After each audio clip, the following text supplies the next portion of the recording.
Hello friends, welcome to your YouTube channel fintech channel में आपका बहुत बहुत स्वागत है। अगर आप इस चैनल में पहली बार आए हुए हैं, चैनल को सब्सक्राइब कर सकते हैं और बेल आइकन को हिट करना ना भूलें ताकि आपसे इस तरीके का कोई भी क्वालिटी कंटेंट मिस ना होने पाए। दोस्तों, इसके अलावा हमारा एक टेलीग्राम चैनल है जहां मैं लाइव मार्केट न्यूज़ से आपको अपडेटेड रखता हूं। आप चाहें तो टेलीग्राम चैनल भी ज्वाइन कर सकते हैं, लिंक डिस्क्रिप्शन में दिया हुआ है। तो दोस्तों, आज की इस वीडियो में हम बात करेंगे big bull stock Dixon technology के बारे में। डिक्सन ने 29 अक्टूबर को अपने Q2 के नंबर पोस्ट किए हुए हैं, तो आइए हम देखेंगे कि उनके नंबर्स कैसे रहे, क्या उसमें अच्छी ग्रोथ देखने को मिल रही है या नहीं। और इसके अलावा हम टेक्निकल चार्ट में भी देखेंगे कि क्या उसमें बाइंग कंडीशंस जो है इमर्ज होके आ रही हैं।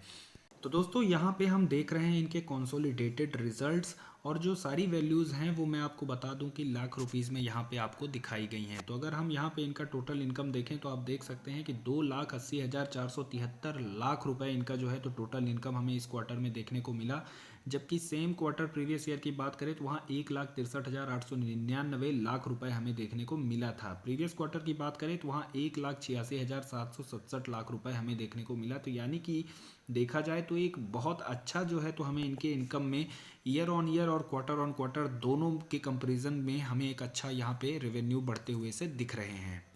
वहीं अगर हम यहाँ पे इनके एक्सपेंसेस की बात करें तो आप देख सकते हैं एक्सपेंसेस भी बढ़ते हुए से दिख रहे हैं। सारी अभी जितनी भी कंपनियां Q2 के अपने नंबर पोस्ट की हैं, एक सबसे बड़ा कंसर्न जो है बन के आया है कि एक्सपेंसेस का, क्योंकि अगर रेवेन्यू उनके फ्लैट से भी रहे हैं या थोड़े बहुत भी बढ़ते रहे हैं तो एक्सपेंसेस इतने बढ़ गए हैं कि वो प्रॉफिट अच्छा जो है तो जनरेट करने में कहीं ना कहीं अनकेपेबल रही हैं वो कंपनीज। तो आइए देखते हैं, इनके भी एक्सपेंसेस तो हमें बढ़ते हुए से ही दिख रहे हैं। अब देखते हैं कि उसका इम्पैक्ट जो है तो नेट प्रॉफिट में क्या पड़ रहा है।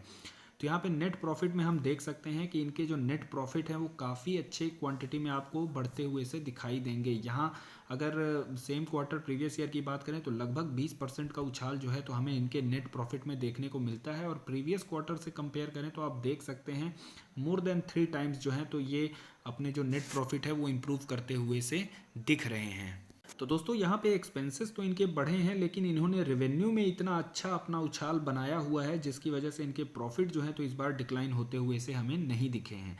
वहीं अगर हम इनके ईपीएस की बात करें तो आप ईपीएस देख सकते हैं 9.05 के कंपैरिजन में यहाँ 5.69 का जो है हमें यहाँ पे ईपीएस देखने को मिल रहा है। काफ़ी अच्छा इंप्रूवमेंट इन्होंने अपने रिजल्ट में इस बार किया है।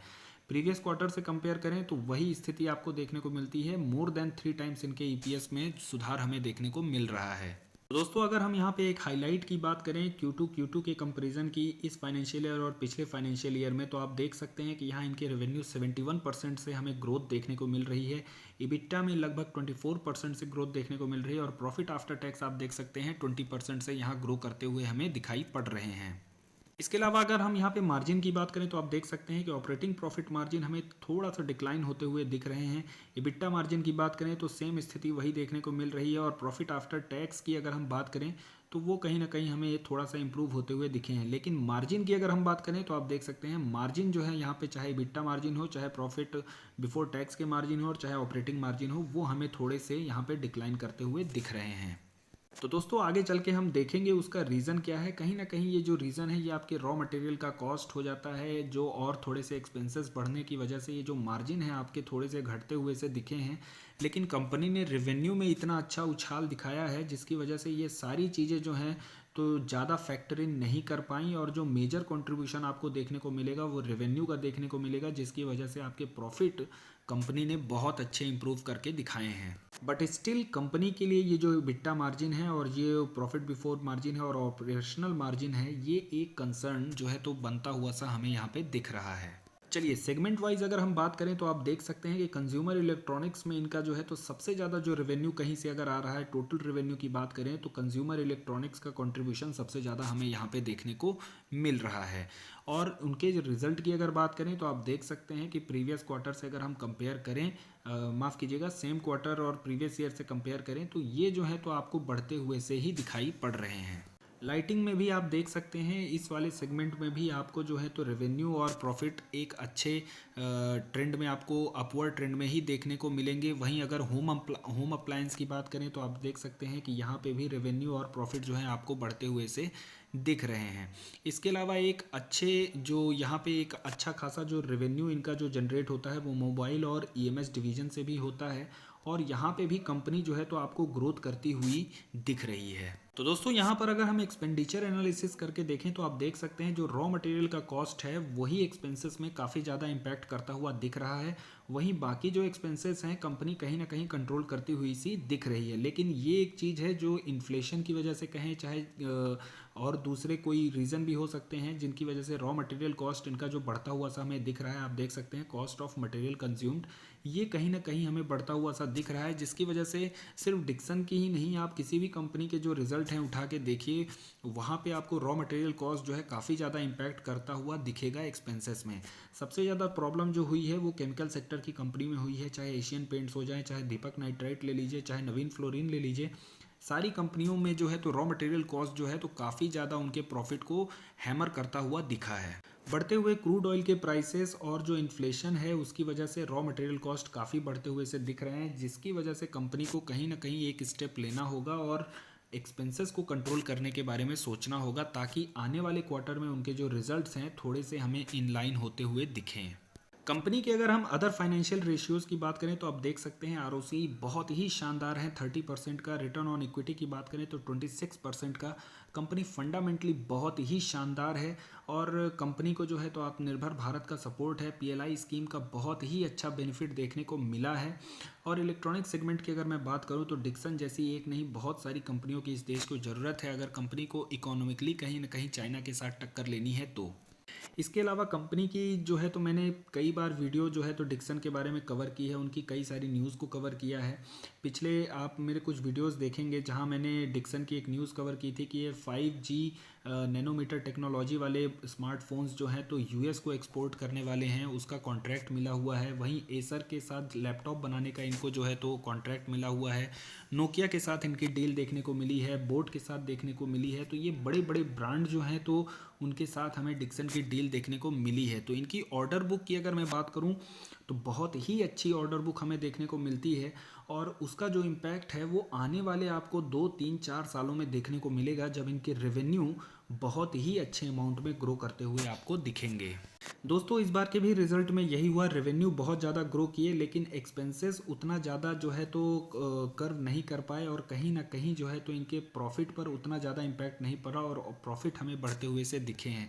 तो एक अच्छी कंपनी, फंडामेंटली कंपनी और हाई ग्रोथ कंपनी की यही निशानी होती है कि भले चाहे रॉ मटेरियल कॉस्ट बढ़ जाएँ, एक्सपेंसेस उनके बढ़ते हुए से दिखें। हालांकि वो एक मैटर ऑफ कंसर्न है, मैं ये नहीं बोल रहा हूँ कि एक्सपेंसेस इनको बढ़ते देने चाहिए, उस पर ध्यान नहीं देना चाहिए, ध्यान देना चाहिए। लेकिन चूंकि कंपनी में ग्रोथ इतनी है कि इनके रेवेन्यू इतने अच्छे जनरेट हो रहे हैं जिसकी वजह से इनके प्रॉफिट में ज़्यादा हमें इम्पैक्ट देखने को नहीं मिल रहा है। तो दोस्तों आइए अब हम चार्ट पर एक बार देख लेते हैं इनके बाइंग लेवल्स क्या क्या हमें देखने को मिलते हैं। फिलहाल अगर एक साल की बात करें तो कंपनी एकदम अप ट्रेंड में आपको देखने को मिली है, बहुत ही शानदार इसने रिटर्न्स जो हैं तो अपने इन्वेस्टर्स को बना के दिए हैं। फिलहाल की अगर बात किया जाए तो 49 का आरएसआई चल रहा है और गिरते हुए मार्केट में हो सकता है कि इसमें और थोड़ी सी गिरावट हमें देखने को मिल जाए, प्रॉफिट बुकिंग देखने को मिल जाए। दोस्तों अभी कुछ दिन पहले जब मिड कैप सेक्टर में प्रॉफिट बुकिंग स्टार्ट हुई थी तब इस कंपनी में लोअर सर्किट लगा था 10% का। तब मैंने वहां अपने टेलीग्राम चैनल में भी मेंशन किया था कि आप इस पोजीशन में बाइंग कर सकते हैं और मैंने खुद ने वहां पे भी एक पोजीशन बनाई हुई थी, लगभग 5100 के आसपास वहां पे पोजीशन बनी हुई थी। फिलहाल की अगर बात करें तो मार्केट में और थोड़ी सी गिरावट हो सकती है, एक कंसर्न बना हुआ है क्योंकि बियर ट्रेंड में एकदम निफ्टी चल रहा है, तो हो सकता है आने वाले टाइम में और थोड़ी सी गिरावट हो जाए। लेकिन मार्केट को कभी आपको टाइम नहीं करना है, अच्छे स्टॉक को कभी टाइम नहीं करना है, क्योंकि आप सोचेंगे कि जब इसमें एक बॉटम बन जाए तब मैं उसमें इन्वेस्टमेंट करूं, लेकिन आपको नहीं पता कि वो बॉटम कब है। और मैं बता रहा हूं कि आपको ही नहीं, किसी को नहीं पता होता कि मार्केट में या किसी स्टॉक में बॉटम कहाँ होता है। तो इसलिए हमें मार्केट को टाइम नहीं करना है, स्टॉक को कभी टाइम नहीं करना है। जब भी उसमें एक लेवल आता जाए, एक सपोर्ट का लेवल आता जाए, बाइंग लेवल आता जाए, तो वहाँ पे आपको बाइंग करते चलनी है। तो आइए यहाँ पे हम एक बार सपोर्ट के लेवल की बात करें। अगर इसमें इन्वेस्टमेंट कोई करना चाह रहा है, फ्रेश एंट्री की बात करें तो फ्रेश एंट्री के लिए मैं बाद में बताऊंगा। फिलहाल जिनके पास ये स्टॉक है तो वो लोग अगर इसमें एसआईपी करना चाह रहे हैं तो उनके लिए जो लेवल है वो 4750 का एक यहाँ पे सपोर्ट देखने को मिल रहा है। उसके बाद 4350 का दूसरा सपोर्ट है और एक 3850 का तीसरा यहाँ पे सपोर्ट देखने को मिल रहा है। तो इन लेवल्स पर आप एसआईपी कर सकते हैं। जो लोग फ्रेश एंट्री बनाना चाह रहे हैं वो करंट मार्केट प्राइस पर ले सकते हैं, ऑलमोस्ट वही देखने को मिल रहा है, 200 पॉइंट शायद थोड़ा सा ऊपर देखने को मिलेगा। लेकिन फर्दर अगर आप वेट करना चाहते हैं इस लेवल का तो वेट कर सकते हैं, शायद आपको मिल भी जाए। या नहीं वेट करना चाहते तो 2 स्टॉक आप इस लेवल पे भी ले सकते हैं या एक स्टॉक ले सकते हैं, कोई बुराई नहीं है। फर्दर अगर आप एवरेजिंग करना चाहते हैं तो आप 2-3-5 का फंडा लगाएं, 2:3 और 5 का फंडा, जहाँ पे आपको जब ये लेवल मिले तो यहाँ पे 2 स्टॉक उठा लीजिए, ये जब आपको लेवल मिले तो यहाँ आप 3 स्टॉक उठा लीजिए, और जब ये लेवल आपको मिले तो यहाँ आप 5 स्टॉक उठा लीजिए। तो इस तरीके से आप जो है तो एवरेजिंग भी कर पाएंगे और एक अच्छा इन्वेस्टमेंट कर पाएंगे, जो कि पिरामिडल वे में इन्वेस्टमेंट की एक स्ट्रेटजी है। तो दोस्तों इस तरीके की स्ट्रेटजी में आपका जो एवरेज प्राइस है वो नीचे की ही ओर जाता जाएगा जैसे जैसे स्टॉक नीचे जाता जाएगा। और इस तरीके के स्टॉक को मैं बोल रहा हूँ कि जब ये जो भी लेवल्स मैंने बताए हैं उन लेवल पे मिलता है तो एकदम छोड़ना नहीं है। हाई ग्रोथ स्टॉक है, बहुत अच्छा कंपनी है, फंडामेंटली बहुत अच्छा है, टेक्निकली बहुत अच्छा है, और इस तरीके की कंपनियां आपके पोर्टफोलियो में ज़रूर होनी चाहिए। तो आई होप दोस्तों यहाँ तक जो भी मैंने आपके साथ शेयर करने की कोशिश की है वो आपको वीडियो पसंद आया हो। वीडियो अगर पसंद आया है तो उसको लाइक कीजिए, चैनल को ज़रूर सब्सक्राइब कीजिए, क्योंकि आपका हर एक सब्सक्रिप्शन मुझे मोटिवेट करता है इस तरीके का क्वालिटी कंटेंट आपके साथ शेयर करने के लिए। वीडियो को अंत तक देखने के लिए बहुत बहुत धन्यवाद। फिर किसी और वीडियो में मिलते हैं किसी और टॉपिक के साथ। Till then tata bye bye.